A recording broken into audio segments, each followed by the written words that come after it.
Mesdames et messieurs, dimanche matin à Paris, dans le 13e arrondissement, la police a découvert dans le véhicule et au domicile d'un individu blessé par balle un arsenal composé notamment de plusieurs armes de guerre, d'armes de poing, de munitions, de gilets pare-balles et de matériel informatique et de téléphonie.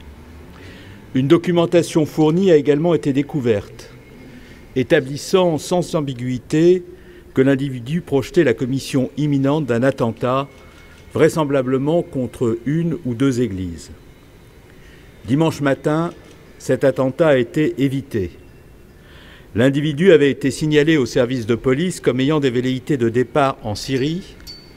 Des vérifications sur l'environnement de cet étudiant en informatique de 24 ans avaient été effectuées à 2 reprises, en 2014 et 2015, sans révéler d'éléments susceptibles de justifier l'ouverture d'une enquête judiciaire.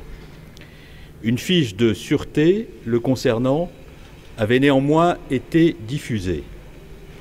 Le suspect a immédiatement été placé en garde à vue par la brigade criminelle de la direction de la police judiciaire de Paris, saisie conjointement avec la direction générale de la sécurité intérieure.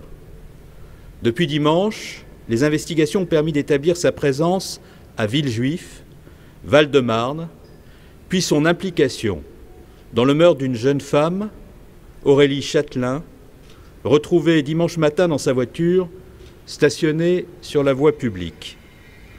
L'enquête déterminera les raisons du crime commis contre cette jeune femme de 32 ans, originaire de Caudry dans le Nord et mère d'une petite fille de 5 ans.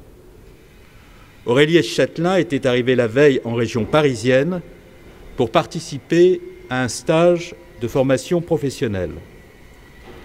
Toutes nos pensées, toute notre compassion vont à ses proches, à sa famille, à sa petite fille, aujourd'hui privée de sa présence. Notre pays, comme d'autres pays européens, fait face à une menace terroriste inédite, par sa nature, par son ampleur. Notre vigilance et notre détermination sont totales et constantes. Les services de police saisis sont entièrement mobilisés pour la poursuite de cette enquête placée sous l'autorité du procureur de la République de Paris qui s'exprimera sur cette affaire le moment venu.